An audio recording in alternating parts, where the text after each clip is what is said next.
All right, on your screen is a guy called Merton the monk. For those of you within the community, you'll know exactly who Merton is. For those of you outside of the community, this is a really, really cool story of a guy who wasn't born in Australia. He's not your typical 20-year-old uni student who comes on our podcast, but he is someone who has punted pretty much a lot of his adult life, spending $80 a weekend on the horses consistently, being pretty much obsessed with horse racing, loves it, watches it, loves the jockeys, writes notes, has his own black book, does his own form, yet he didn't make money on the punt like pretty much all of Australians who do this. And Merton came to us about 6 months ago, and there were times over his journey where we thought this guy would be no chance to continue. However, he's found his way past 6 months. We filmed this on January 3, 2024, and it's a really good insight into the brain of someone who's much older, who's been exposed to the punt for a long period of time. And I'll quote Merton. He says, "I realized that I knew nothing about punting." And I don't want to be harsh to him, but in terms of what he was doing, the time he was investing into it, and yet wasn't making money with his investment. We talk about a lot of off-topic conversations that can be applied to other areas of life, such as, do you believe in luck or do you understand leverage? Have a watch of it and let us know if you liked it in the comments. All right, so another podcast. Welcome back. We've got Merton. For those that are part of the community, everyone will know Merton. Very active on Discord. Yeah. A lot of questions, a lot of free calls. Yep. And I thought it'd be interesting to chat to you today kind of on camera, and it might be a bit of a different podcast, but your journey is very different to, I would say, most people in our community. Yes. And I just thought, instead of like asking you heaps of questions, we've already chatted a little bit, like not on camera, but I think it's very interesting for people to just hear a little bit about your story. Yeah. So where you found us, what you've done previously, what you've learned through being part of the community, and kind of some of the changes you've made to your life, I guess. So take it away, Merton. Okay. So I'm a single dad. Yep. Right. I work in the ACT. So I think most of y'all would have known that I'm always complaining about the ACT because of, most importantly, about bloody sports bet. You know, sports bet used to be my favorite bookie. And then there's those guys have, they just took away all the promos, right? So so for those watching that don't quite understand that, ACT at the moment, anybody that lives in ACT who has their account in ACT, you cannot use any promos on sports bet. Is that correct? Yeah. No bonuses, absolutely. no promos. No bonuses, no promos. Like it's so clear cut. They put it out clearly. You can't use it, right? So this was my bookie of choice, and then all of a sudden it's just taken away. So so that was just before, I think, Platinum Pete, right? When he said he lost his, I really felt for him. And then only to find myself like, oh man, damn, that's also gone as well, right? But not of my choice, you get me? These guys just decide to take it away. Yeah. So I joined about 6 months ago. I was always a very small punter, right? So actually, what is small? Okay, so small is subjective for everyone. So what is small? Correct. What were you best? Yeah. So I need to elaborate from my school days. So I used to be the school bookie in Singapore, and that's actually not a good thing, because all of a sudden in the school yard, a guy used to come next to me and said, I'll take $20 on Manchester United. And then I used to go like, who is this guy, And then I used to ask him, how did you know that I was taking bets, right? And then he would say, it's well known that you're the school bookie. So that was one of the reasons why I kind of stopped. But I knew that, in soccer, every 4 games lands up in a draw. You get what I mean? So what I used to do was I loved all the West Germany versus Italy, England versus Holland, those games where you just keep using the money from left to right, left to right, left to right, yours. Left to right, left to right, left to right, yours, right? So I used to do that. So I was quite successful that way.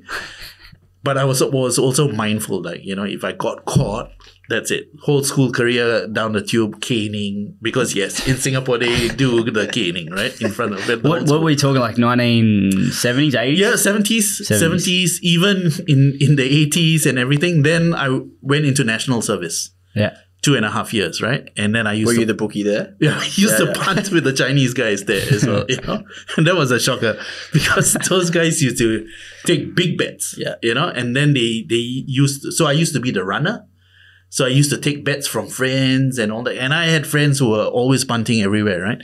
So like they used to give, and in Singapore, one bet is $5, right? And they used to take, so I used to get a call like, we're taking, the target today is, like these two races about 5,000-10,000.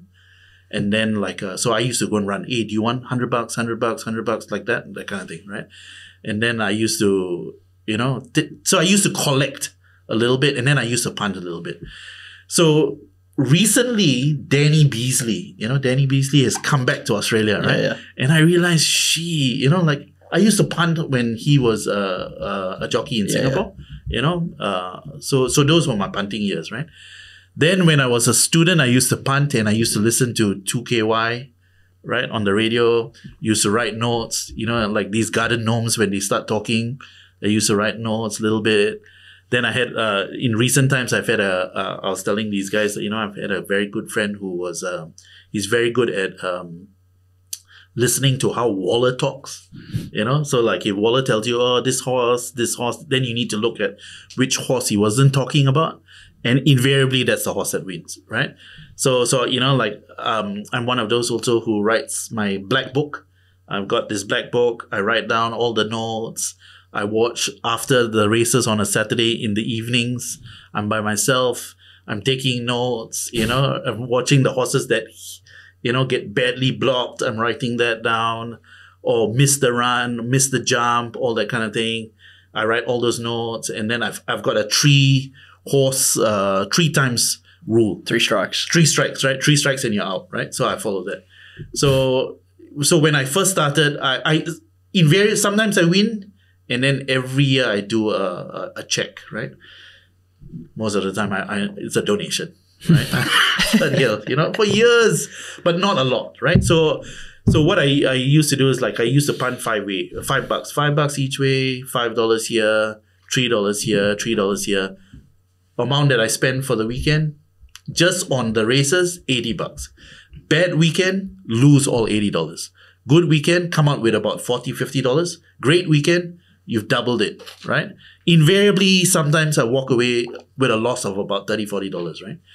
And then on Saturday night, I will punt on like AFL, the multis, right? The remainder, whatever's left of the 80. Yeah. Yeah.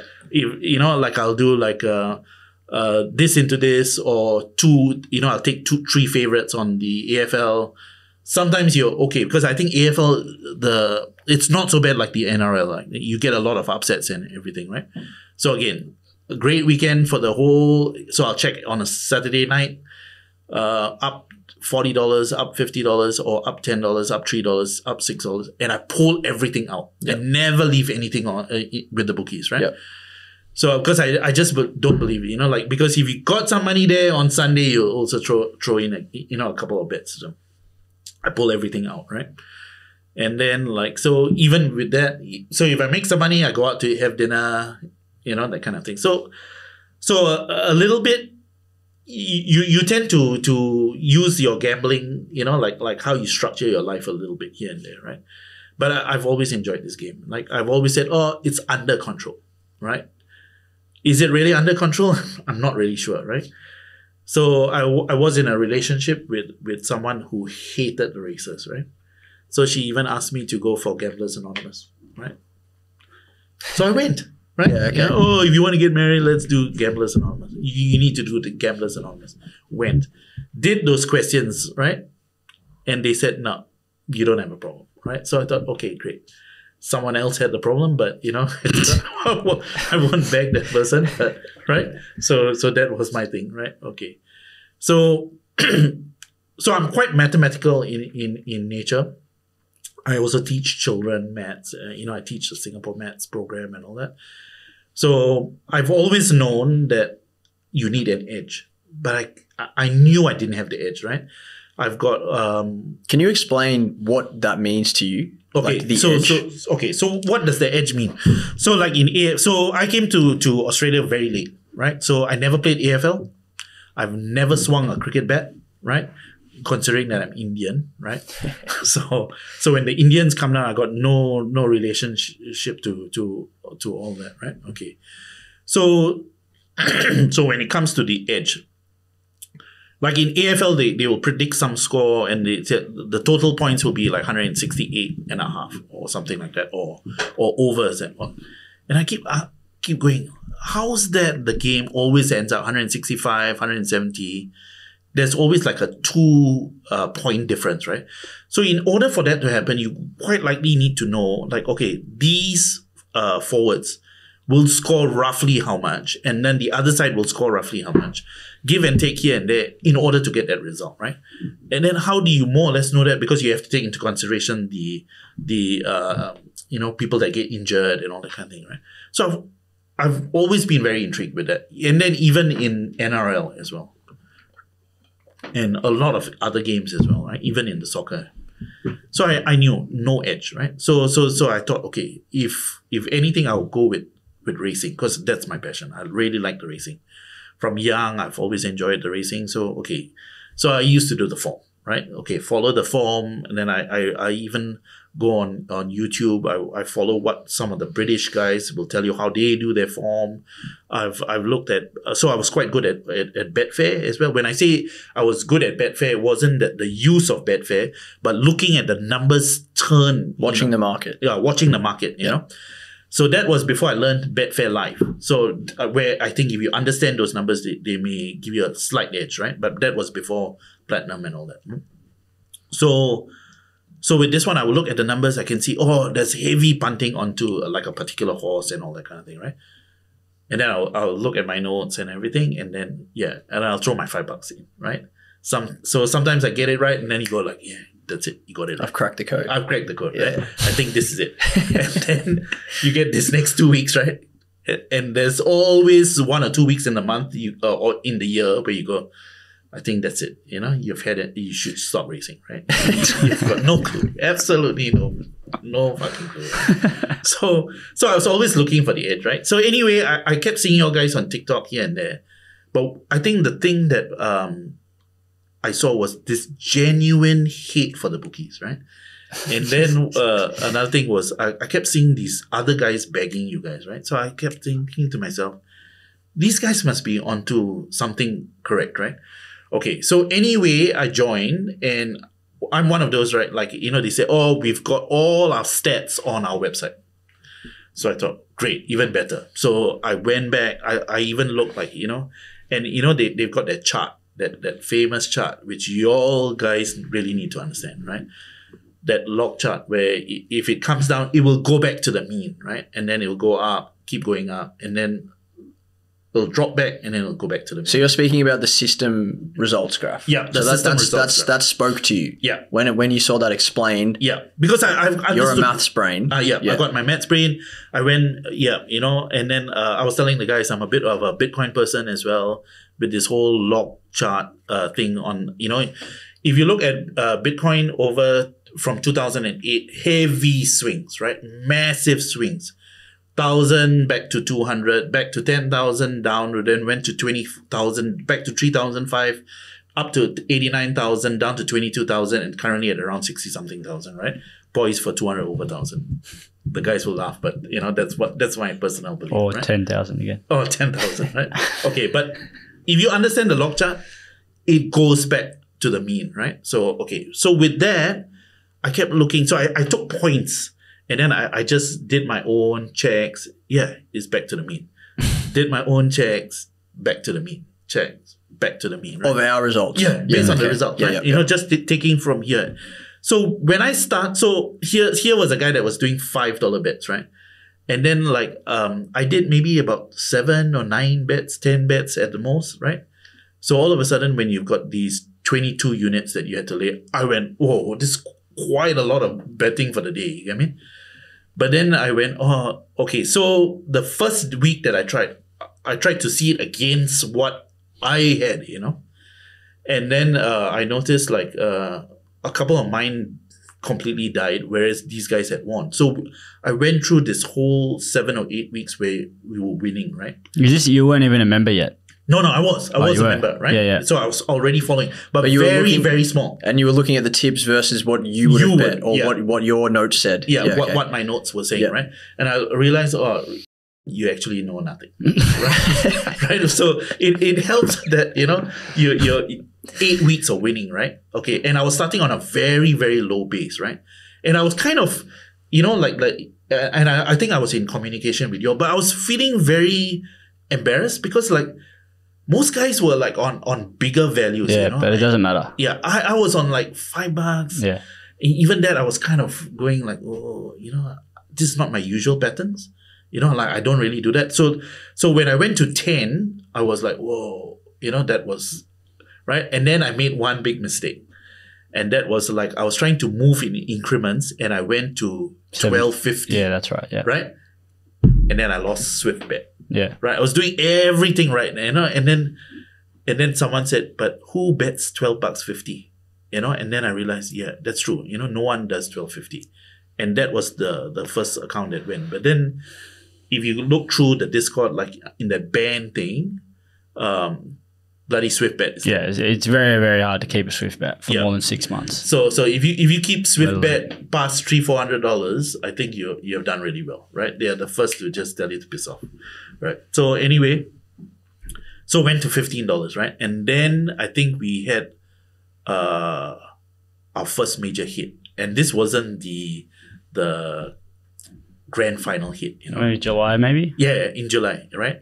July 29, we went negative 13, which is the second worst day ever. Yeah, second worst There's day, a vlog Steve did about it. Yeah, but so I was quite hit by that one. The first one, whoa, I just went, we had a couple of good weeks, then this one, so I must have lost everything, right? But then again, go back to the maths, right? Because I think I went on the coaching call and someone said, but how much have you made since you started? How many units, right? And if you really understand that, and then you've lost 13 units, but you've already made 40-something units, where's the loss? No real loss there, right? And then I began to understand, so it's that emotion thing, right? And most of us play with emotion and we go you can't handle that emotion, you really need to be able to take that emotion. Then I went back to Singapore for 2 weeks and we had a massive, I think there was one, we did 16 or 18 units and I went, far out, damn, I missed it. And these words, on to the next. But I keep missing that. So I missed that, right? And I went, shit, I've lost, 16 units there. Or, you'll use another one. It's all part of the wash. All comes out in the wash, right? Okay, so the next week, another win, right? So I went, shit. You were still in Singapore? I was still in Singapore, right? Bloody Singapore, I couldn't dial in. Didn't want to do all this bloody VPN, all that kind of thing, right? And then I was convincing my brothers, I said, hey, I've been doing this thing and it's been winning. And they said, but, are you sure? That kind of thing. Who wins on the punt? No one. So I said, no, I'm telling you, these guys, there is an edge. You get what I mean? And so I said, if you don't have the edge, don't bloody punt, right? Because these are the guys, these are the 1%ers, you get me? And majority of people are just losing, So they said, oh, okay. Anyway, I know you love the punt, right? And you seem to be doing well. Just be careful. So I thought, yeah, all right. Anyway, I came back and then true enough, we continued another two weeks or something like that. And then the grand final week. So that grand final week, right, it was announced that we were going to punt on Friday, in Moonee Valley, right? And then Saturday, right? And then Sunday in that grand final thing, right? Okay. So I remember. Massive weekend of. Dude, it was just Friday, Saturday, I think. No Sunday. Yeah, no Sunday, right? No. But it was potentially going to be Sunday, but we didn't end up doing it. But it's as Steve says in the video, if you haven't watched it, watch it. It's literally the holy grail of if you love betting on, if you love the AFL, you love racing, it is just a sport fest. Correct. Friday night at the Valley, grand final day, you got Saturday at Mornington and then Sunday at Sandown. It is a massive weekend. Yeah. Plus also, you had all these weeks of winning, right? And then we were going into this, right? So I had a party in the house, but I was still determined to punt, right? So anyway, I had my TV on, I had my computer there, and then so it started, right? Bloody kept missing. First race, miss. Second race, miss. Third race, bloody hell, something happened with the jump that just couldn't take the jump, right? Then fourth one, bloody hell, coming, the Moonee Valley turn, freaking couldn't take the turn, right? Then I think we were down 8.5. So not something like that, right? So by that time I was already on about $20 something bankroll, right? So no real hurt, right? But got a bit. But it's still annoying. Yeah, it's still annoying. And it's also I like what you explained there. Is like you can start to feel like the world's against you. Like, oh, of course that missed the jump. Oh, of course it got boxed and didn't get a run. Yeah. Of course it's gone 38 wide. Of course, Craig Williams butchered the last one and now he rides this one and beats us. Like, it's very easy to just get caught up in that. Yeah. And then just spiral. Then, another one is this, right? When your horse comes in fourth and then you go, of course. Fucking hell. You should have used Elite Bet. The one that bloody hell gives you the fourth. Right? Yeah. Or there's the occasional one that Bet Nation second to the ninth. Why didn't you use that? That kind of thing, right? Or like so I was quite disappointed that night, but I thought, never mind, it's tomorrow. So then Saturday comes, right? I think the first race we hit the first race. Yeah. $6 or something. Yeah. So we got the first race. Oh yeah, okay. We're back. We're back, right? Okay. If anyone's watching this, watch the movie. It literally explains this. Yeah. So after that, it's like one after the other. And considering, when I joined the system, there was a week. I'm not sure if y'all took note. We had 11 in a row. Can you remember? There was one. 11 in a row, right? Yeah. I mean, shit. Like, is this possible, right? 11 in a row, right? But then there's the opposite, of course. On that day, right? Back to the mean, right? Everything went wrong that day, right? Bang, bang, bang. And after a while, I kept saying, maybe I should just stop, that kind of thing. But then I suppose with this game, you cannot tell when it's going to turn, right? Correct. And they say, follow it and then see what happens, right? Okay.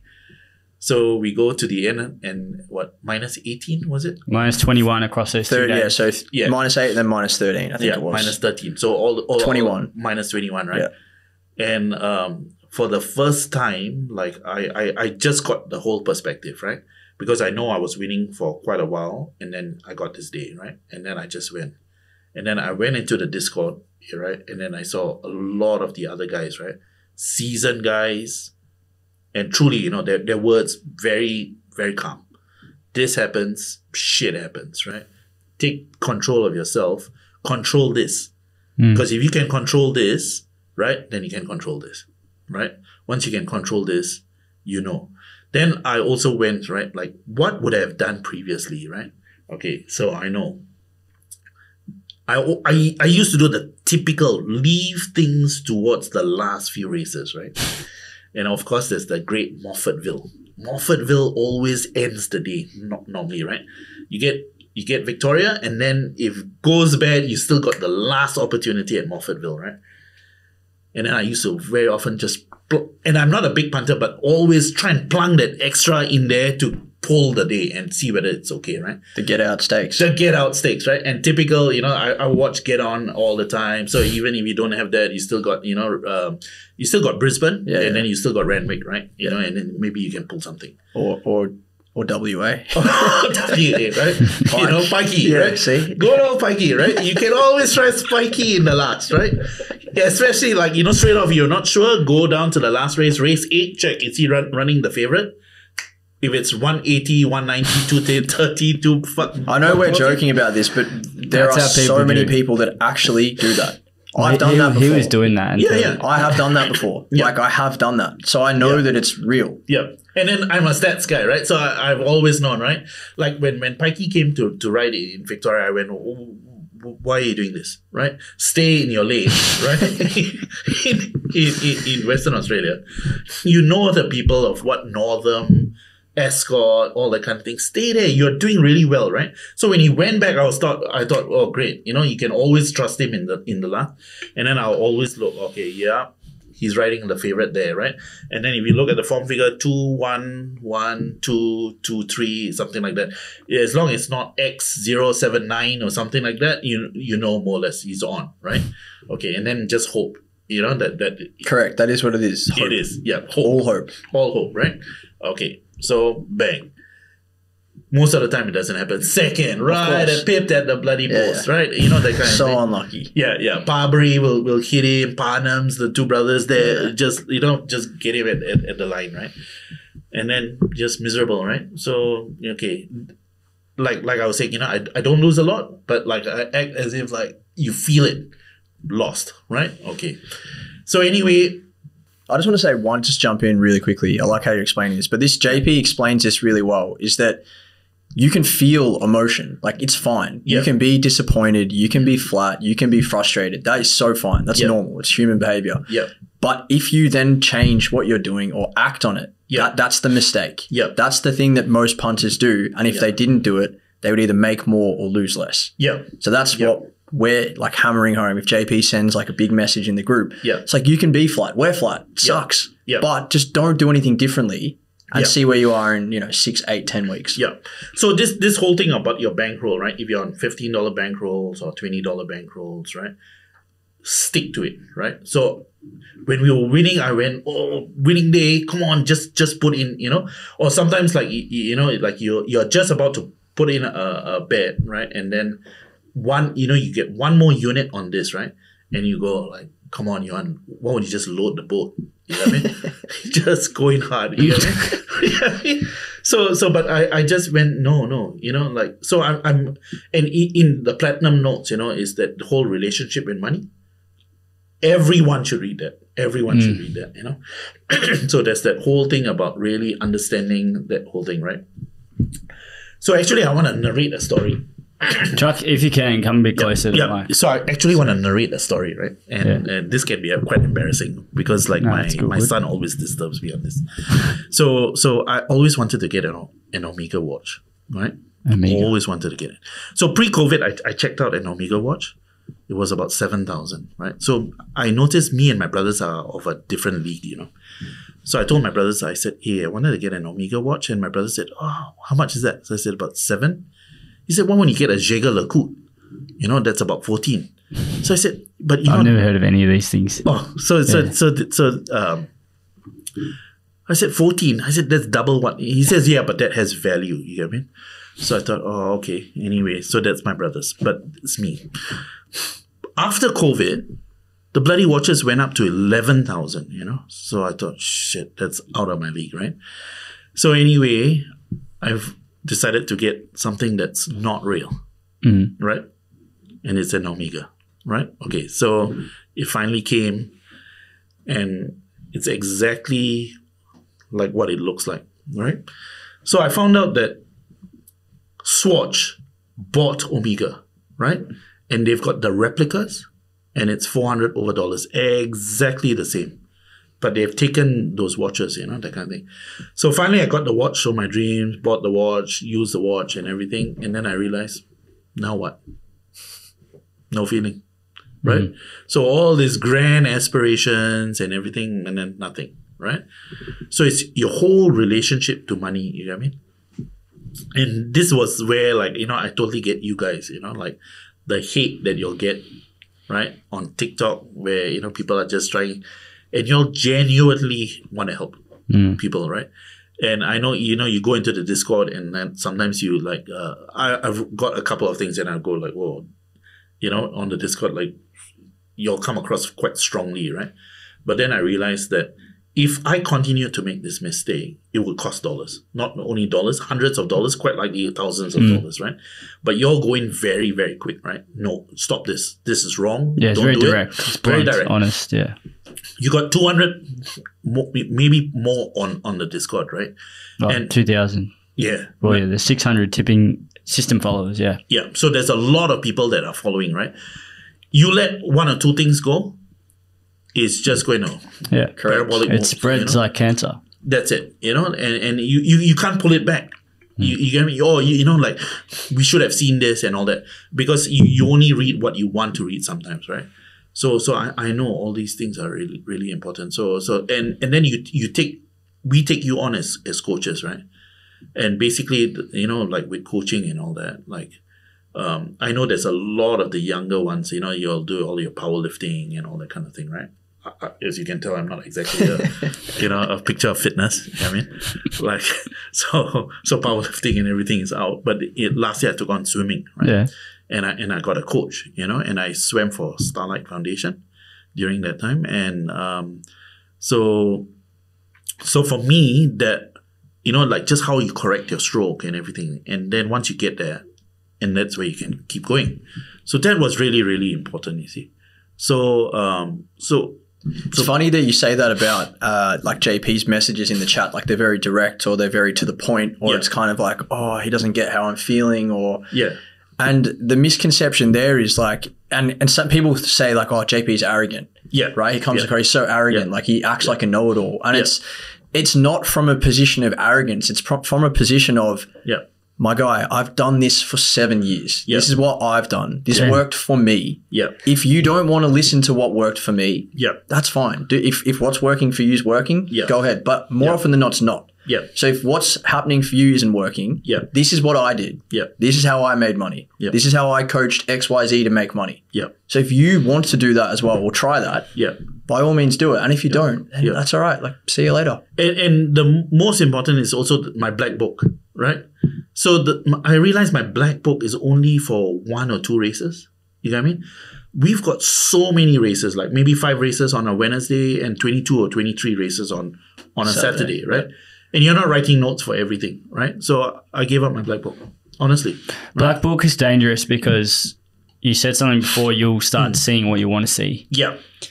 Realistically, like Sportsbet wants you to have a black book because every time your horse runs, last time when it just lost or fucking it got blocked or whatever, you're going to bet on it next time because you think that horse is going to win next time. It's like, it's a new race. It's a brand new set of variables, brand new horses, brand new jockeys, brand new day, brand new weather. Like it's not going to happen again. But that psychological idea of, oh, I'm unlucky, I'm going to get it next time. It's like, it's just not designed for your purpose. It's designed for the bookie's purpose. And they actually played on that not too long ago. They had a promotion where if you had a horse in your black book the night before, the next day, they would give you boosted odds on the horse in your black book. Genius. Genius. And the same thing with like PointsBet. They tell you, I think maybe not just PointsBet, if you backed that horse last time and it's running again, they'll tell you backed this horse, it won, go again. And it's like, that is just in 3 minutes cashing in on the psyche of a gambler. And it's genius. But people, unfortunately, don't even think past it. They just grab their app and they just grab the bet. Oh, run again. It's going to win again. Plonk. $20 gone. And that's just generating free money for the bookies. So I would advise generally anything that's guesswork, just delete it from your life. If you think something works and it's not proven, don't do it. That's simple. So also one of the things was like especially in the platinum thing, right? You know, is the setup. Right? Do it slowly, right? I think my mistake was like I think because I had lads and nads, right? For lads, I had at least 15 years, right? My tab I've had for 20 something years, right? So that one I still got my tab, right? So I knew I was prepped for my lads. So I got a bit cocky there. Oh, I want to start, right? But then the thing is, the only thing I realized was, but you do not have bets that are higher than $10. Most of your bets are like 3, 5. And I never used to tell people how much I gambled. Because in some respects, I was quite ashamed because like they used to say, why do you follow the races if you're putting $2-3 on a horse? You know what I mean? So whereas the you know, like sometimes you go to a pub and there are people, $50 at the counter, 50, and I used to go like, but that's like never throw that. You know, unit like, shaming is it's like kind of like how big is your dick? It's like, who cares? Correct. No, but it's the same principle. It's like, oh, my dick's bigger than yours. I can bet 200. You bet 3. Well, good luck. What does that mean? It's all relative to the person. Who cares? And I previously I used to have a housemate. Like, you know, he used to come up to me and always say, "Why do you even play?" You know, like. But that's the thing. Sorry to interrupt, but like, if someone's betting for fun, right? Which we always say, and if you're betting for fun, but you have to put $100 on it to have fun, you, in theory, you should be able to bet $1 or 10 cents, and you should still have the same amount of fun. And if you're not, that means you're not betting for fun. You're betting to make money. And because the money of 10 cents or $1 is not enough for you, then you're not betting for fun. You're betting to make money. So your fun is bullshit. So I think you were truly probably betting. Maybe not for fun. For you, it's very structured. You said you put $80 in. It was a genuine hobby, in my opinion. It's full hobby, and that's fine. Like to do that, if you can, like the $80 for you is nothing in the whole scheme of your income, right? You can afford to lose it. Yeah. A lot more people can afford to lose 500 a week too, because they can make more. But in reality, like that's 25K a year. You know, the thing is this, you can say $80 is nothing. And I think the bookies invariably want you to be like correct, that, right? But most people hate losing. I hate losing, right? Yeah. Like, you know, I love cheering a horse down the straight, right? You know, I love the big days as well. I follow, you know, like I said, you know, I used to write my notes, all that kind of stuff, right? And I still cheer it in, you know, when, you know, like sometimes I keep wondering, what the hell is this jockey on about? This is you know, front running horse. It should take, you know, so I've got my own opinions and everything. But the thing is, invariably, you still don't want to lose. No. Right? So, you know, whether it's $60, $80, you know, that's a meal and a half at a nice restaurant. You know? So why waste that? You know what I mean? So yeah, and like I was saying again, you know, with this whole mathematical approach, right, where there is an edge, and you know, like some people will ask different questions to the team. I was always asking, like, you know, I kept looking at the stats. So I was always the one that was looking at the back end in the platinum group. Yeah. I was looking at, you know, what were the bets? What did they look like? You know, like, oh, was the edge? I was trying to find where the edge was coming from. Oh, is it because they've got, like, you know, if you're carrying top weight, and then but you put Celine Gaudry on it, right? So you get -3. Is that the edge? You know, that kind of thing. And then, yeah, sure. But then you also know that, you know, like some majority of the favorites carry 80%. Rather than trying to move up to $6 or $8 and it's down to 60%, right? And then with that 60%, where's the real edge? Your edge has just drastically dropped, right? So don't try and fight this. You know what I mean? Like, this is the edge. That's how they're doing it. They found a way. And you can see it can drop a little bit, but it goes back. And if you get a bad day, like what we had that time, November, right? Well, September, July, the graph just dipped, and what happened? The graph dipped back forward up, you know, back onto the mean. Well, we just saw November, -13 November, plus 58 December, plus 7 September, plus 63 October. It's the mean. The mean's actually 35 during that period. It's actually higher than the mean. So, but the thing I want to clarify for anyone listening is, even on those bad days or bad periods, go back to the 100 unit rule. If you have 100 units, you've lost a percentage of your bankroll, a portion of it, but you still have 80% of it, 75% of it, 90% of it. So there's no way you go to zero. So you could have 5, in theory, 5 of those periods and still not go to zero. And you're still going to end up plus 300 after 12 months. So that's the great one. You know, the great thing about that, right? Like you know your bankroll, and then you can chart from there, right? Rather than looking at -18, you know? Correct. And then you feel really horrible considering that you originally started at 100, moved to about 140, correct, right? And then you drop 18, back to 122, but it's like I'm still up. You know what I mean? So anyone who started in November, worst time ever, even the last 2 weeks of November, -24, the worst period ever in a fortnight. Or just if you grab the whole graph, the worst is -24 ever. Right. So let's just say they magically started there, which is unlikely because they would have maybe started before it. The week before we went plus 15, the week after we've gone plus 50. But if you started exactly then, you're -24. Right, you still have 76 units in your bank. A month later, plus 58. You're now plus 126 or 134 even. There you're 34 units ahead of where you started. And another thing is, right, I don't want to bag any other group, right, that does it. But in our case, right, the stats are there, right? 3 years, 2 years, last year, last few months, last couple of weeks, all there for you to, you know. But people say, to call on that, people say we make them up sometimes. They're like, oh, you just could put that in a spreadsheet. It's like you can make that up. Right. So what do you say to that? Yeah, so that's a bit hard, right? How are you going to fight that? Because like, it is in Telegram, but that's why, like, again, you can't hide it. People that like have these preconceived ideas of gambling, like you're gambling, you cannot always win. You cannot. And then it's like people think that, again, like, oh, you guys are arrogant, or the way that you're talking, you think you know, and it's like we don't think. I don't think I'm better than you. I just know that we are 4 years of undeniable proof that this works.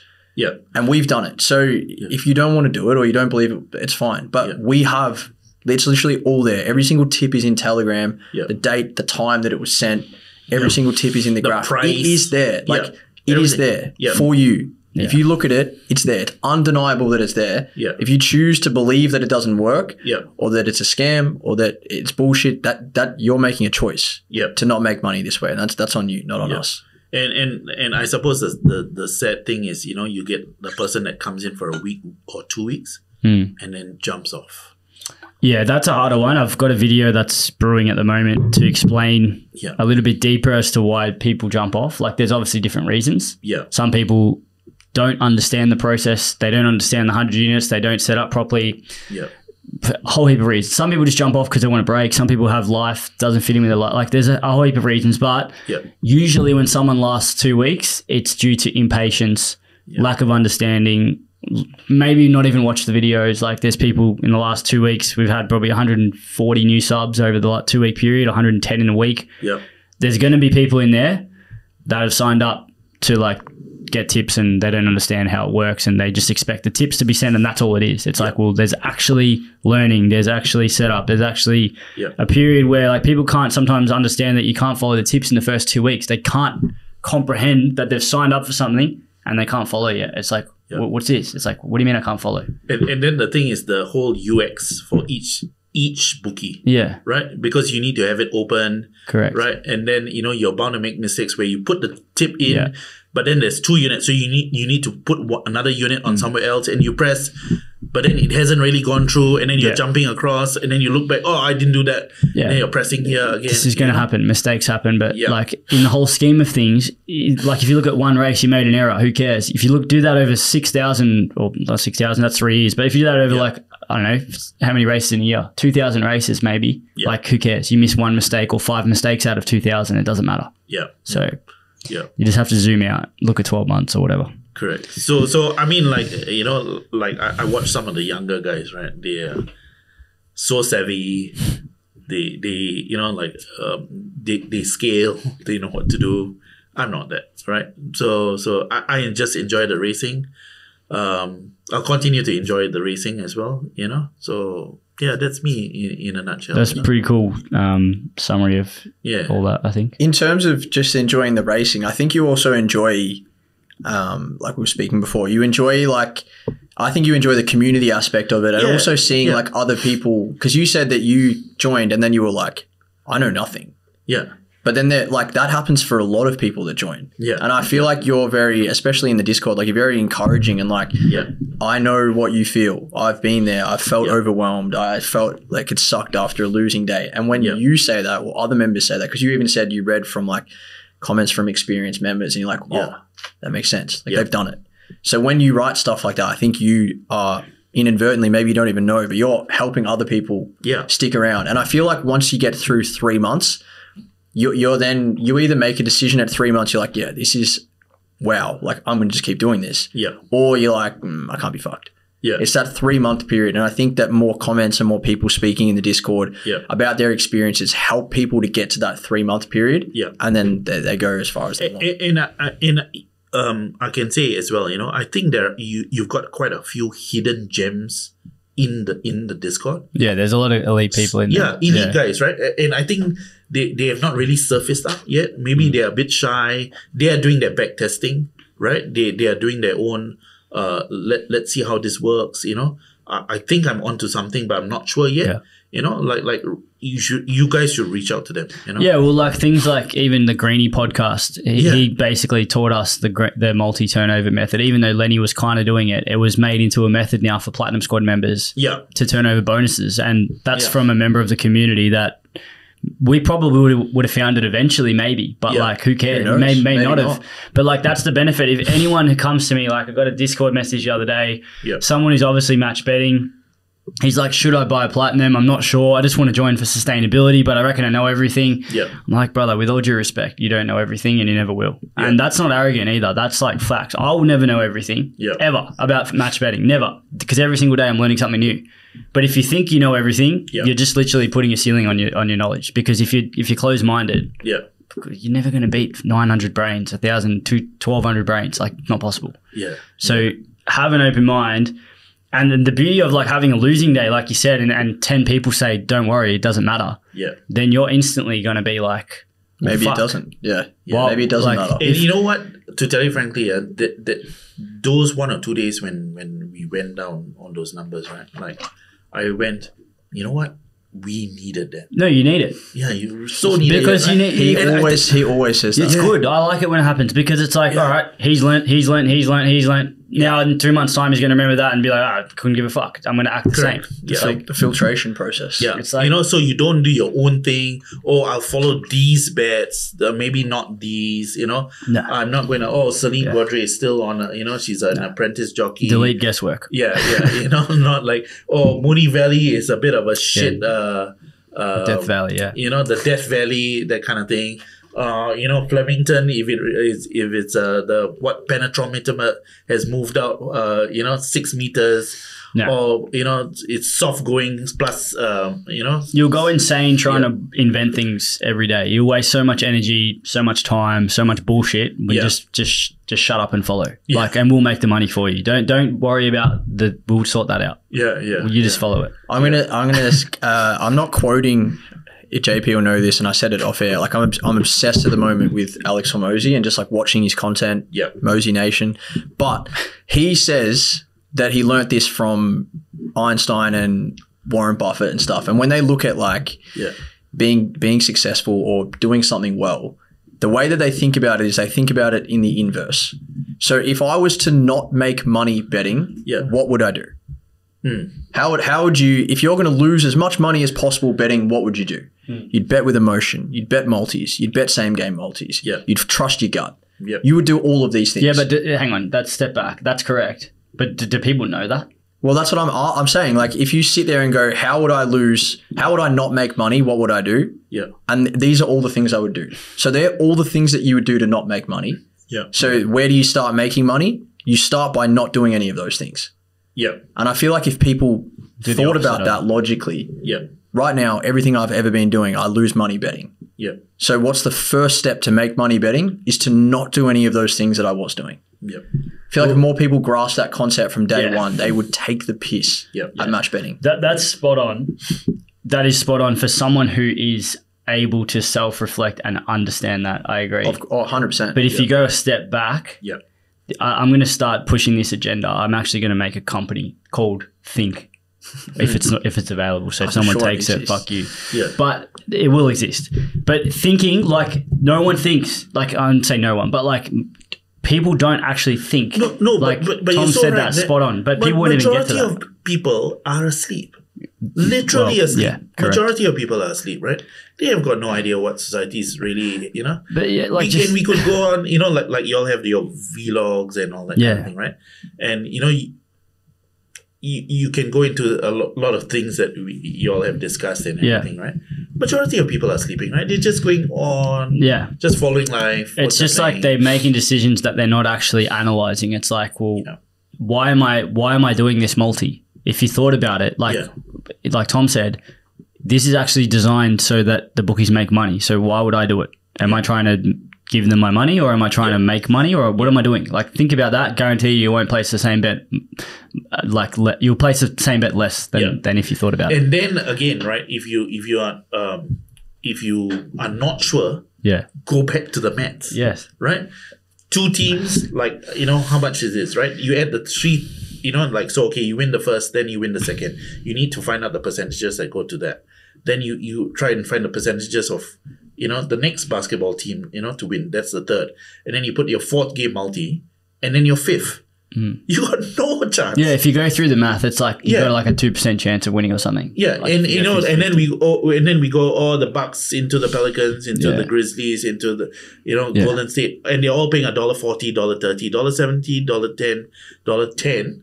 And your $1.10 is going to screw you. You need every single outcome to happen. If you don't have it, you're done. And that's where it's like, technically, if you look at it like a 50-50 outcome, even though the odds are not 50-50, it's still technically 1 in 2 chance of winning. Now, we can argue with statisticians about this because arguably $1.10 is not 50-50, but it still is. If you look at either two outcomes can happen. Yeah. Technically, if you look at just pure probability without any data, it's 50-50. So if you do that 1 to the power of 2, 1 to the power of 2 multiplied by 5, it's like 1 to the 2, 4, 6, 8. Yeah. 2, 4, 8, 16. It's like 32, I think. Yeah. Don't quote me. But 1 in 32 chance of winning a 5-leg or 6-leg multi, depending on which order. And then, like we are obsessed with that green ticks as usual, Yeah. So that happens like once in 6 months. And then you think you have done it, you've made it, kind of stuff. But that's the thing, like it's just all psychology. Like it's like, okay, well that guy got close or I got close last time, then that means I'm going to get close again. They just hone in on this. It's like when someone hits a big multi, Sportsbet ain't sitting there being silent about it. They're posting it. Look at this punter. He's a fucking king. Go do what he did. But they're not showing the 999 other people who didn't hit the multi, who got 100 fucking X's in their last 30 bets. It's like... Yeah. It's just when you dumb it down, it's very simple, but unfortunately, not many people dumb it down. Yeah, that's the problem. So and another thing is like I think I was telling you, what is really really important is this whole goal setting thing. You get me? How much you want to make and all that kind of thing, right? I mean, like you can't really see what's going to happen, right? But I'm so into this whole goal setting. Yeah, it's good. Hold yourself accountable.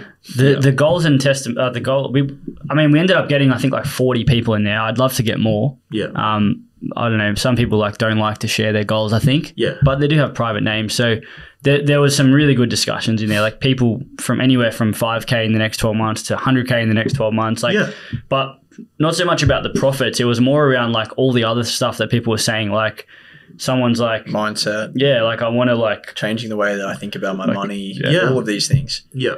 That's I think the important thing about setting goals as well is that you can keep yourself on track. Yes. Because even say for example, you don't care about match betting, you don't care about anything that we talk about. Yeah. But you can still set yourself a goal. And say if it's like you're punting, right?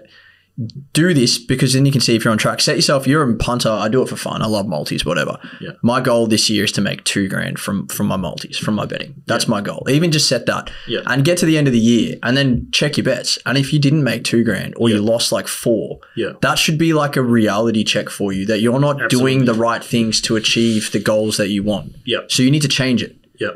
And if you don't change it, you're an idiot. Like you're actually like it's just pure stupidity. It's insanity. You keep doing the same thing. Yeah, you just keep doing the same thing over and over again and expect a different result. Like it's so stupid. Insanity. Yeah.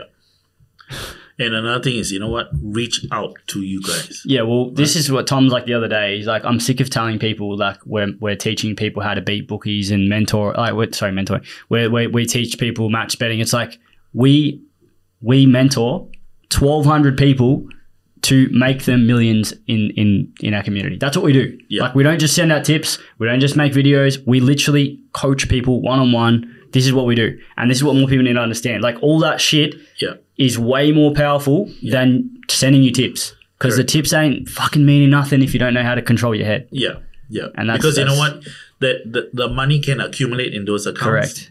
And you can throw it down the sink. Yeah. And so many people, there's other services out there that actually do make money in the promo space, but none of them do the same level of mentoring and coaching as we do. Yeah. And we cop so many people coming from those companies and other services that are just like, they've made, I don't know, 5,000 or something in a 12-month period or 6-month period. They've either got no accounts left or they come back to us and say, I made $6,000, but then I just gambled it all. And it's like, that wouldn't have happened within that community if you'd been with a coach. Like, yeah, cool. It has happened to members for sure. Like, let's not hide from the fact.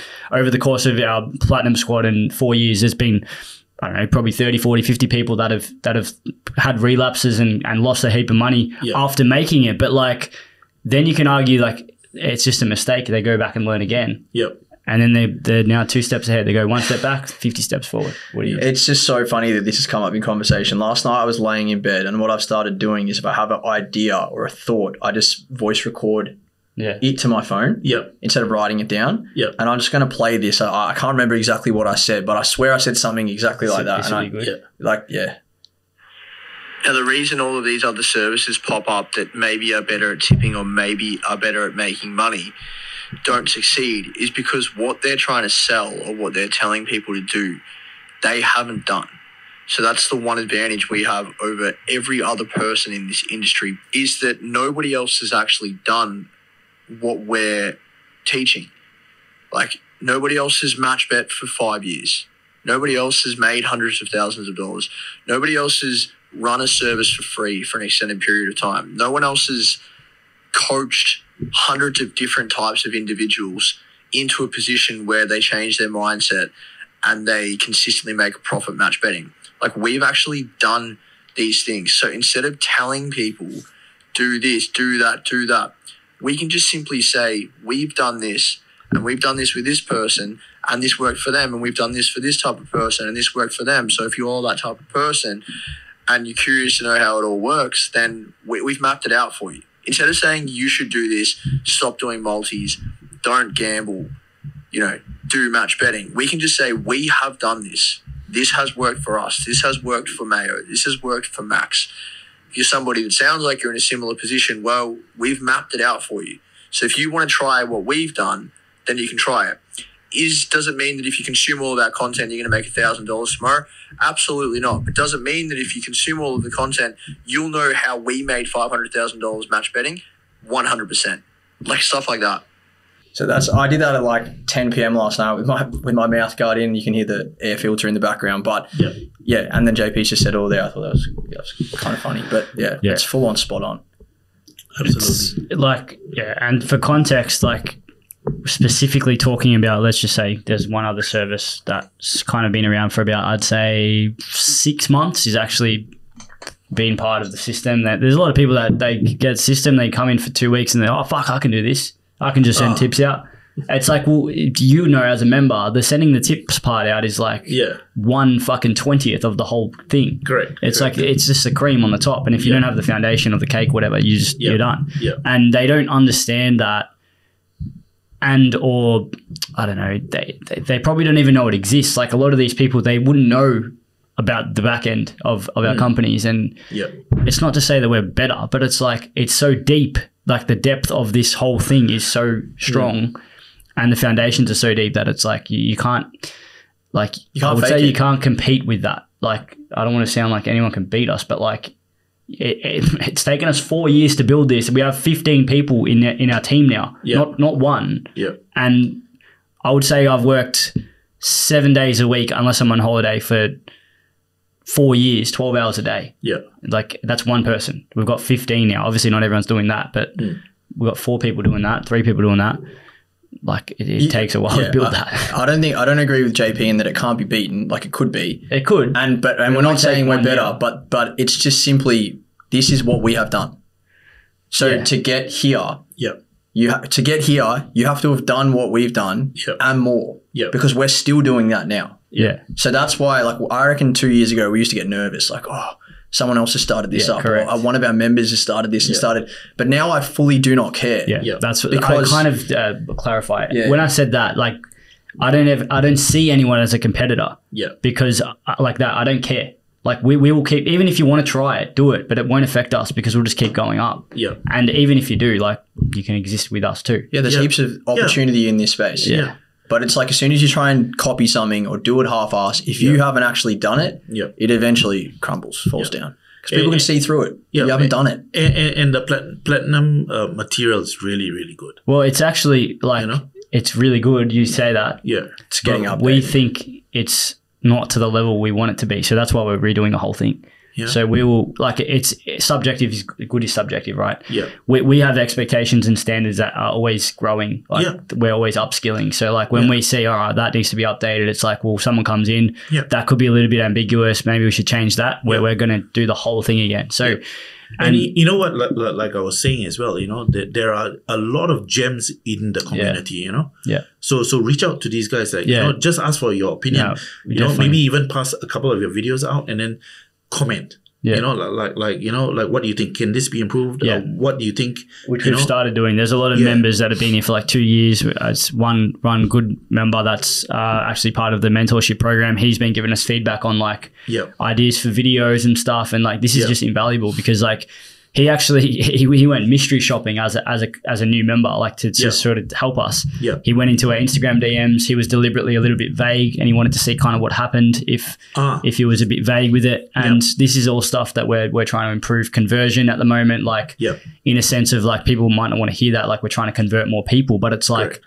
These are the discussions. Like if someone I just had a haircut before, the kid who washed my hair, he's not the barber. Yeah. He never bet before, and I tried to explain him match betting, and it's very difficult to explain it to someone who doesn't get it. Yeah. So as someone who's never bet before, we have to kind of potentially make a bit more dumber content. Yeah. So they understand it. Yeah. And he's like, well, how do I do this? Do I just place bets on horses and dogs? And I'm like, well, no, you got to actually understand the fundamentals. But like if we show someone a video that doesn't show them how to use the interface of sports bet, but then we just show them bonus turnover, they kind of know bonus turnover, but then they don't know how to place a bet. So it's like there's a hole there. So these little conversion things we need to sort of, and that goes on every level. It's like, well, someone walks in who's 20 years old, gets a little bit better with tech. Like you struggled to learn Betfair for like a good month, 2 months. You had a paid call with Lenny and everything. Whereas someone else walks in, learns the content within a week and grasps it all straight away. Like it's, and you know, like when I first started, you know, like with Betfair, that whole thought of, you know, you got a $50 bonus bet, which you cannot split, right? Which one of the bookies, I think it's Unibet, and I had to lay the whole $50 on. And I went, I've never bet $50 in my life. The liability is going to increase on Betfair as well. You know what I mean? So you really need to know your Betfair really well. You know what I mean? So that's it's very really, easy to make really mistakes. Just to clarify though, you weren't gambling. No. Just for people that like you're laying your bet on Betfair. People won't understand that. But like when you say, you're right. Like it's the biggest bet, like size bet you've placed. But in terms of like, there's no liability, right? You're turning a bonus into risk-free profit. We're going down a rabbit hole now, but I just wanted to clarify that so that people don't think, this guy bet like $2-3 and now these guys are telling you to bet 50. No, it doesn't work like that. Can you just give us like a little bit of a rundown, I guess, on when you joined Platinum, right? You've had quite a bit of assistance, coaching. Like clearly you didn't just pick it up overnight. So can you walk us through a little bit? What was that whole process like for someone that's never done that kind of betting, didn't understand it existed? You said as soon as you joined, you were like, wow, I know nothing. What was that like? So I'm sure Platinum Pete wouldn't mind me saying this, right? Like in Platinum Pete's case, like he said he came on, but he never had a sports bet account, so he wasn't sure how to use them and all that kind of thing, right? Okay, so in my case, I have been quite familiar, right? But I only had Tab, Ladbrokes, Neds, and Sportsbet. That's it. Right? Which is probably most people. Yeah, most people, right? So I never had the others. I wasn't familiar with the UX, which, you know, the user the interface, right? That's so important, right? I've never opened those accounts. I did not know how to prep accounts. I did not know that you even had to prep an account. I thought you just go in, bang in, right? So plus also like I was, you know, starting off with $5 and all that kind of thing, right? So suddenly to go into 10, 15, 20, 25, it takes time, right? And it's not something that you should rush, right? I'm not at 50, right? And in my case, like I'll openly tell you, right? I haven't reached that mindset yet for 50. So I know, you know, I need to progress to that slowly, right? So, so that is the process. I've reached out to y'all many times. I've got, you know, feedback quickly, you know, and that has helped me along the way. Y'all have corrected me, you know, on how I think it should be. Yeah. There's been times where you say stuff in the Discord, not so much now, like I'm talking 3 months ago, you would make a comment like, oh, I knew that was going to win because this jockey was on it. It's like, shut up. You did not know anything. It just won. And it's coincidence. Correct. But like that's the blunt feedback that you're talking about. And you learn now that like, not you know nothing, but like. And the thing is this, right? Like, you know, I've always said in the Discord, right, you know, on winning days, right? When Craig Williams sits on a horse, I know, I've always got this feeling like, good on Craig, he's going to win, right? You know what I mean? And then, well, it's like you can think that, but as long as you don't change what you're doing, you keep thinking it, but it's not right. But anyway, just don't change how you act. So, you know, but like again, you know, the horse is picked and the jockey is on that horse for a reason, you know, not your reason. You know what I mean? Correct. Yeah. So what would you say to someone that's like, so we've realized that over like the last couple of weeks, there are hundreds and hundreds and hundreds of people that are watching our content that are on the fence, and they just need something too good to refuse to join. So for a lot of people, that was the 50% discount, which is fine. Yeah. I understand like money is important to people. Yeah. But there are also a lot of other people that just need to hear someone say one thing or see somebody else do something and they relate to it. Platinum Pete's a great example. Lots of people go, fuck, I watched this podcast, fully resonated with that. Correct. And then I joined. Yeah. So like what would you say to somebody that's on the fence? Like you're speaking to 500 people, you don't know them from a bar of soap. Yeah. Like what are you saying to them? Okay. So like in my case, all right. So different people learn things differently, right? So like for me, because like I was saying, from a mathematical point of view, right? So I was the one that, I need to go back. I need to ask those questions. The ADHD sort of person, typical, really hate ADHD, right? I need to concentrate on a few things. I get distracted very easily, right? So like on race days kind of thing, I cannot be disturbed. Like I'm full on into that thing. I need to concentrate kind of thing, and I need to do the numbers. But I've done the numbers, right? And again, understand that graph, right? I cannot say too much or too little, right? You really need to understand that graph, right? Take that graph, go and expand that graph, go and look at the numbers, go back again to those numbers, right? You will have a couple of losing days. It's in the set of numbers. But what happens? And then the recent example, you're starting off with 100. Even if the numbers go down, even if you start off at 100, goes back down to 80 something or something, believe me, I don't think it will go to 70 something, right? It will start to pick back and it will go back to the mean, which is 100 in this case, and then it will just keep going up. And then you're going to get a few down days and back up again, right? Understand that. If you can understand that, then you go, if I'm doing nothing, wasted opportunity. Then I'm just going laziness, basically. Like Lenny says, right?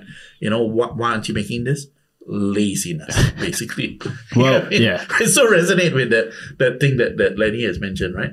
Sitting down and just working this out. Yeah. And then if you after that you want to use that money to do other things, go ahead.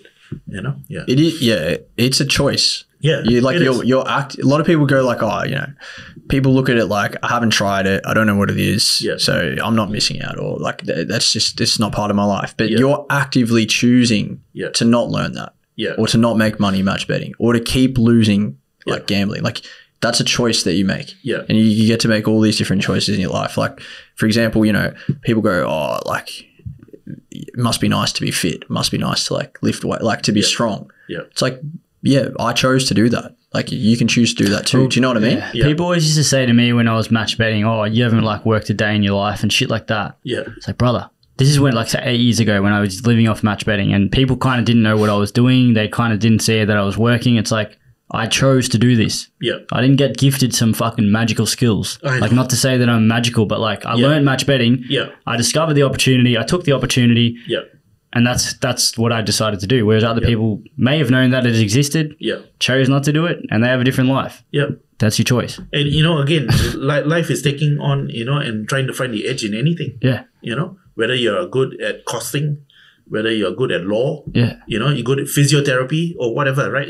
It's that edge that you've got, right? Yeah. What are you good at? What do you like? And how can you make it work for you? That's your edge. Yeah. And, find the thing that you're truly, truly passionate about. Yeah, that's hard though. Yeah. Because like for me, we're lucky, I think. Lucky maybe, but it took me 28 years to realize that I wanted to teach this. Yeah. Even though I was doing it for 6, 7. Yeah. I was an osteo for 4. Yeah. Osteopath. And then like I kind of knew that I didn't like that, but I didn't find anything else. So I kind of dead. Yeah. And then, I don't know, just fell into the position, and then we just took advantage of it. Yeah. And got everyone else on board. But it's a tough one. I don't know. We've been talking a lot about leverage the last couple of weeks. Not a lot of people are using leverage to their advantage. Like, it's funny. I've been having conversations with my fiance, Laura. Yeah. And the last week I told her that it's like she'll do the cooking mainly. Like if I go, this is how I think now, because I read like Sabri Subi's book recently. If I go and cook for an hour, like this is pretty bad to say, but like that could be a potential wasted opportunity for me to do something else that's going to help. Now, you can't look at every single hour of the day like this. But for example, if I spend an hour cooking while I'm at home and I was working at home, like that's an opportunity that I could have done something for the business, right? So I said to her, I'm like, we're going to start leveraging each other. You're going to do the cooking because in that time, I'm going to make us more money as a team. And she fully just like, yeah, cool. That's good. I want to do that. So like she gets it. So that's an example of leverage. Other people join the community. They think they can do it with one brain, 900 brains. You're leveraging 900 brains. You're leveraging the community. You're leveraging our mistakes. You're leveraging our thousands, tens of thousands of dollars of errors that you don't have to make for yourself because you pay a one-off fee and you leverage that. So leverage is everywhere. But I think a lot of people, I don't know, like they don't understand it, or they just want to do it themselves and learn the hard way, waste their own energy and time, whether it's ego, whether it's like, I don't know what it is, but the more you leverage, the more you... So my father's got this thing around this word experience, you know.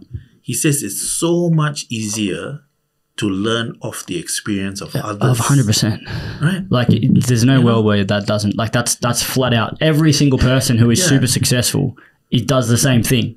They say the same things. Like, you go back to Hormozi. Legit. He says you can't split test life. Yeah. So you can't say, oh, you know, I'll try this for this life, and then if it wasn't good, I'll try it for the next one. You can't. You don't. So if somebody else has done something already, or has an experience, or has, you know, whatever expertise, you just have to use that and leverage that because you can't do what they did. You can't live it out and try it and then try something different. Yeah. That's what leverage Should is. I say something that people might not get posted, but shout out to Evan. What? Essentially copied the idea of that and made it better. Yeah, I don't know what you mean, but what do you mean by the idea? Well, the idea of making a match betting community and course didn't directly come from him, but he like essentially, like people trying to do that to us now. They're trying to copy us. Of course, but that's how the world works, man. Correct. So like that's business. It's not just me. Like everything. I think Apple, like Samsung, like they copied that and made it 400 times better. Like this is happening every day. So I guess it's a shit example because it's actually happening, not just with us.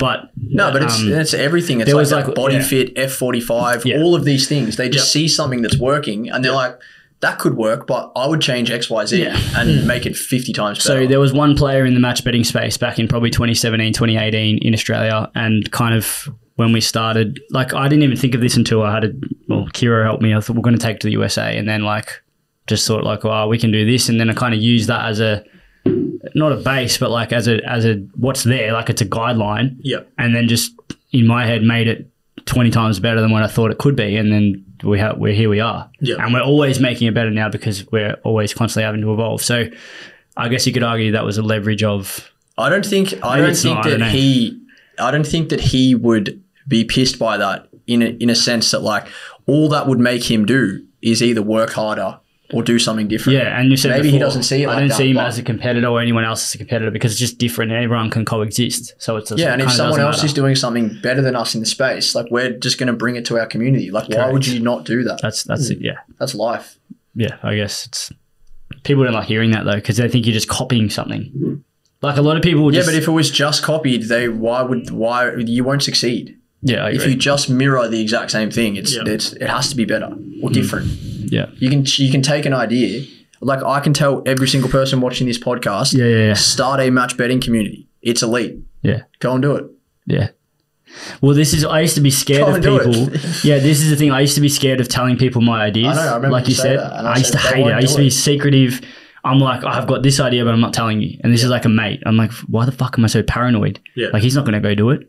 And if they did it, this is going to sound super maybe arrogant, but like I think I can do it better than most people, if not the best at something that I'm really passionate about. That's how I see match betting. So one of the things that my coach mentioned to me, she said, right, there's about $83 trillion out there. Yeah. Right? Reach out. Reach out. Right? Reach out. $83 trillion. No, I fully agree with that. Like I've always said, there's just, if you want to make money, the opportunities are everywhere. Yeah. And live in that world of abundance, Yeah. Don't live in that world of scarcity or someone's going to steal your item. Nah. That's actually very good. That's like very different 83, perspectives. right? And how much do we need? Normal person, 2.5, that's a lot of money, right? Yeah. Trillion? No. You don't need 83 trillion out there. You need 2.5 million. Yeah. Right? I reckon buy a place, and if you know how to work things out, you'll be fine. 2.5. 2.5 is quite a lot of money, right? So yeah, just reach out. Literally, there's money everywhere. All of the people that are like all of the billionaires started where you started. Yeah, they just decided that they're going to work towards something and you don't just become a billionaire. Yeah, and fail, you fuck up, you stuff up, you make the wrong decision, but then they eventually get there. They just do the same thing for 30, 40 years. Yeah. Plus, we are living in this exponential age, Yeah. Right? Exponential age, right? So you speak to a biologist, he will tell you like, a long time ago when you were doing these tests and everything takes so long, right? But now there's, with computerization and everything, just multiple. Fast track. Just speed up, quantum and all that. But that's even the same AI with even the same with like learning though as well. That's what I mean. Yeah. You used to have to like read books written by people, and now it's like cool. I can just buy like 50 books, or I can just watch hundreds of hours of YouTube and learn a skill. Correct. Or learn what they did to be successful. Yeah. And then just start implementing that into my life. Yeah. That's why I look at like the match betting stuff. Yeah. It's like, brother, it's done. Yeah. We've done it. We know what works. You don't have to do it. What would you say to someone who says they can learn what we've got in our course on YouTube? I would say that you probably can't learn everything in the course, and you could, even if you could, you still have to go and spend the time to find it and to listen to somebody else and then to put it into practice and all of these things. And maybe you might learn something that is like step 4 that you needed to learn at step 1. Yeah. Whereas if you just go and like, even just like a free course, it's like, you don't have to go and learn on YouTube or Google. And time is money. It's there. Right. And I said this to someone the other day as well. They're like, I can't remember where it was. Might have been on a free call. Like, aren't you worried that like if people Google match betting, they can go learn it? Yeah. Like, I'm not worried. And I actually said as well, smart ass. Well, like, if you, the intro video. But I said like, if you Google match betting, I'm like, you might find that our free course will pop up anyway. Like, yes. I'm quite like, you'll be there. In fact, when I looked at your free course, I went, far out. This is really good. There's a lot of stuff I don't know yet at all. As I said, it might be there. You might actually Google it and then see it. Like, it might be one of the search results. If you results. Google match betting free course, we're top. There you go. So like, I'm not worried. Google it, and then you probably find your way to our content eventually anyway. Yeah. So, and there's so much in those courses already, right? Yeah. But that's just the initial part.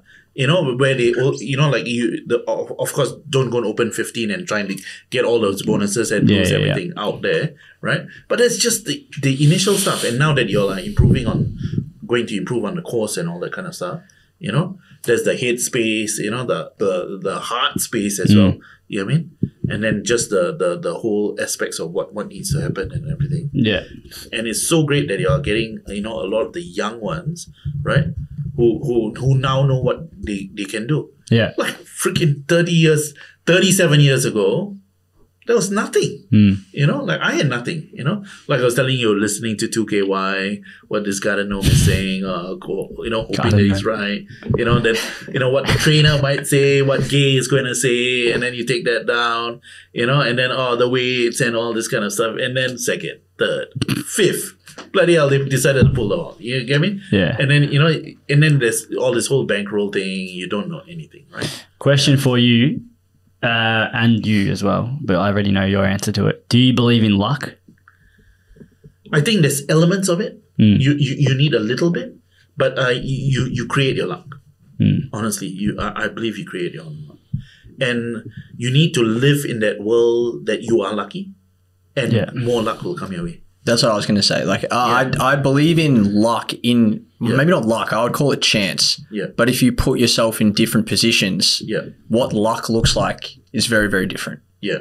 So if you sit at home, you sook, you don't do anything to improve your life. Yeah. Like your luck might be you find $50 on the ground. That's elite. Like that, and that's lucky. Yeah. Or chance, whatever you want to call it. Yeah. Because the environment, the environment. Keep going with this because I've got something. Well, the environment you're in, that's what luck looks like or chance looks like to you. But if you're like, this super driven individual who works really hard, who tries all these different things, and then bang, you strike gold, or you're in this place at the right time, and you're at the start of the tech industry or whatever it is. Like that's luck in a sense, but it's chance that you created, and you're in that situation. Yeah, that's not luck.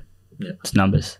It's numbers. If you put yourself, like you said, you've literally proven that luck doesn't exist because the person who doesn't put themselves in the numbers can't win. So it's just putting yourself in the opportunity. There's a documentary. It's called The Secret of Luck. Go and watch it. Yeah. So I won't ruin it, but they essentially create this dog in a town and they say the dog's lucky. All right, you pat the dog, it's lucky. I'll watch the video, it goes 45 minutes. But they essentially they got different individuals and they give them opportunities. E.g., they drop $50 on the ground. One guy believes he's unlucky. One guy obviously believes he's lucky. Yeah. And I won't ruin it, but like what you said before, if you drop $50 in front of you, some people don't even see it. Yeah. Because they're not looking. Yeah. Like you can drop a scratchy off to this bloke who has $50 and he won't even scratch it because he just believes he's unlucky. Shit like that. Yeah. Yeah. And it's like, but there's $50 on the scratchy and they've set him up. Like it's very interesting because I think a lot of people genuinely believe that they're just unlucky and they just create a losing life for themselves. And then try. Yeah. So have you heard of this saying, like you play games you cannot win? No. Have you heard of that? No. Play games you cannot win, right? Okay, so I'll give you an example, right? So if you're earning, say, about 110,000 a year, 110,000, right? Okay, and then give and take here and there, maybe, a little bit, you're doing some extra stuff, about 115,000, right? Mm-hmm. And then you go, so play games you cannot win. You set this goal of making 240, right? So now you're on about 110, 120. How the hell are you going to get to 240, right? You start off the year, this year, and you set this goal. I'm earning this. I'm going to set 240. Yeah. You have no idea about this 240. So this whole thing about this luck thing, right? So you live in this world of abundance and you believe that luck is going to come my way. You believe that the everything is going to collaborate with you to bring you there.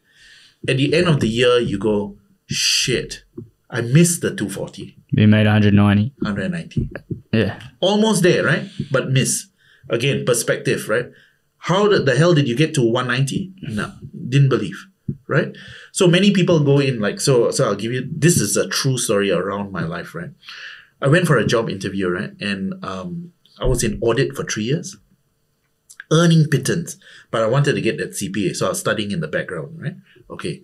So my friends were all the bloody bankers, bloody earning.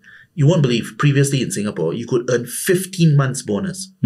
So you earn 12 months and then 15 months, So that's altogether how much you're earning. 12 plus 15, 28 months a year, right? And how much were we earning? 12, 1 month's bonus, right? Okay. So my friend comes and tells me this, right? You go for an interview and then the person, so you are earning, say, a salary of, say, 2,000 a month when I graduated around there, 2,000 a month. How do you expect to go for an interview and tell the person that you want 3,005? Because you don't even believe yourself that you're worth the 3,005, right? So you need to set yourself up, right? And at least now, you can learn new things, you can be ahead, like previously they never had things like Power BI and all that in my area of work and everything, right? But if you set yourself up, and then, so I went for this interview and you know what? My friends told me the HR is going to ask you, how much do you want? And if you go and say this low salary, they go like, oh, really? So you need to ask the correct question, and you need to ask the question, how much are you offering? And if you set that goal, you'll be surprised they will come to the party. So when you are starting off at that low base, right? And then you go to that interview and they said, how much do you want? And they were saying, oh, we're offering around 3.8. And you go like, in my world, shit, is that really possible? And you go, yeah, I think that's possible. Yeah, that should be adequate, right? Whereas some of my friends were negotiating 6, 8, 9, 10,000 because they live in that world, right? So you need to elevate yourself and believe, right? And I think Mayo talks a lot about this, right? 100%. He did it in 12 months and it was incredible to see. I was literally shocked. Yeah. And then another thing he said, right? I pay 15,000, 20,000 for a course. Why? Because that is going to elevate me, right?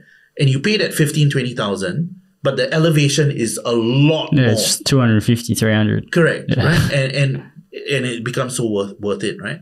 I think we live, that's why like I was saying, we live in this exponential age now where you cannot live in that, that linear, like, just, okay, I'm earning this, that means this. Well, you can, but you're going to be miles behind the people who go the other way. Yeah. Go the other way. But when there's the exponential way, right? Yeah. Yeah. So it is possible, Yeah. Yeah. Well, that's a mixture of negotiation, what you just said there, Correct. and or sort of belief. Yeah. Yeah, but you can't negotiate something if you don't believe it. Yeah. Yeah. Or for example, you can't sell something if you don't believe it. Like, it just won't work. Yeah. You're just going to be desperate, or can't answer questions. Yeah, that's why I think as well I do want to wrap this up with something funny because it's very serious, but it's good. But I think something JP said to us maybe 6 months ago. JP's the best at selling a platinum. Yeah. But not because he's the best at getting money out of people. He's the best at going, I've done this.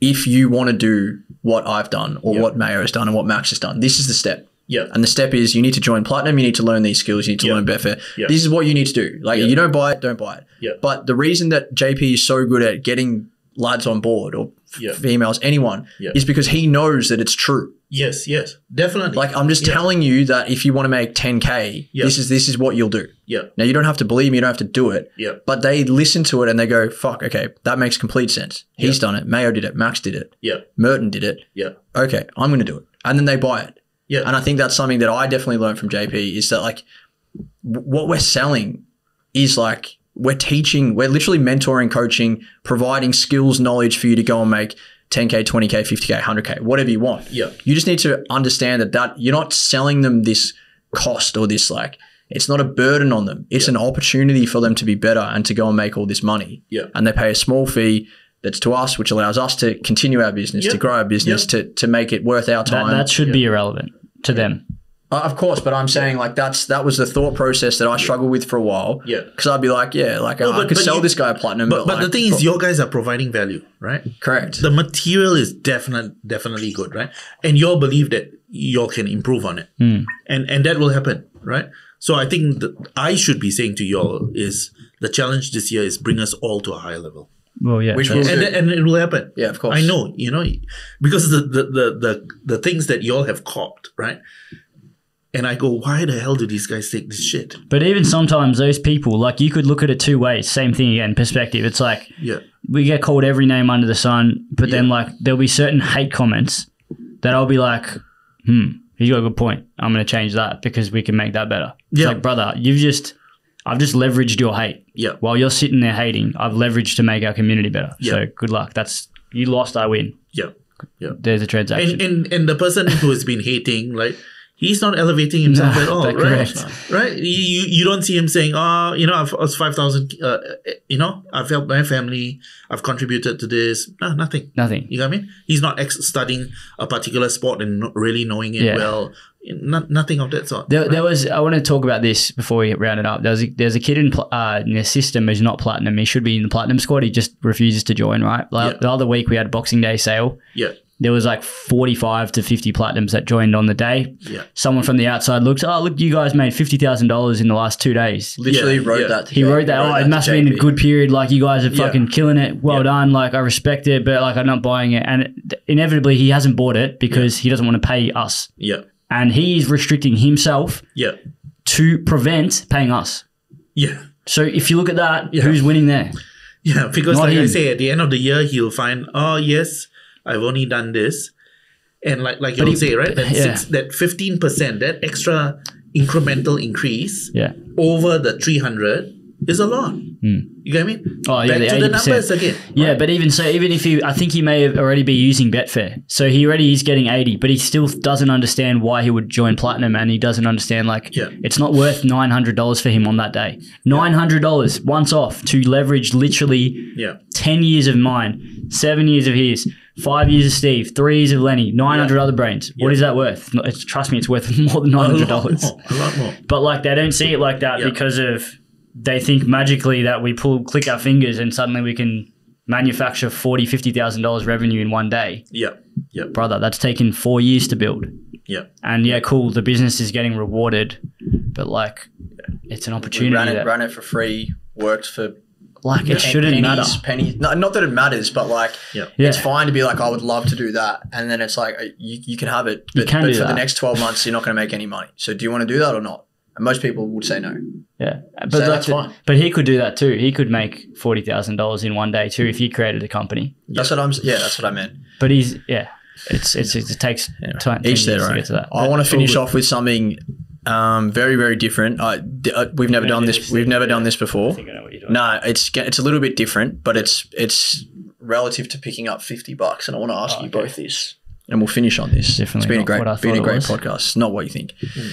If you're at a bar or a restaurant and you walk into the urinal, and there's $50 in the urinal. Yeah. It's probably covered in someone's wee. Yeah. Are you picking it up? Yes or no? Yes. Are you? Yeah, I will.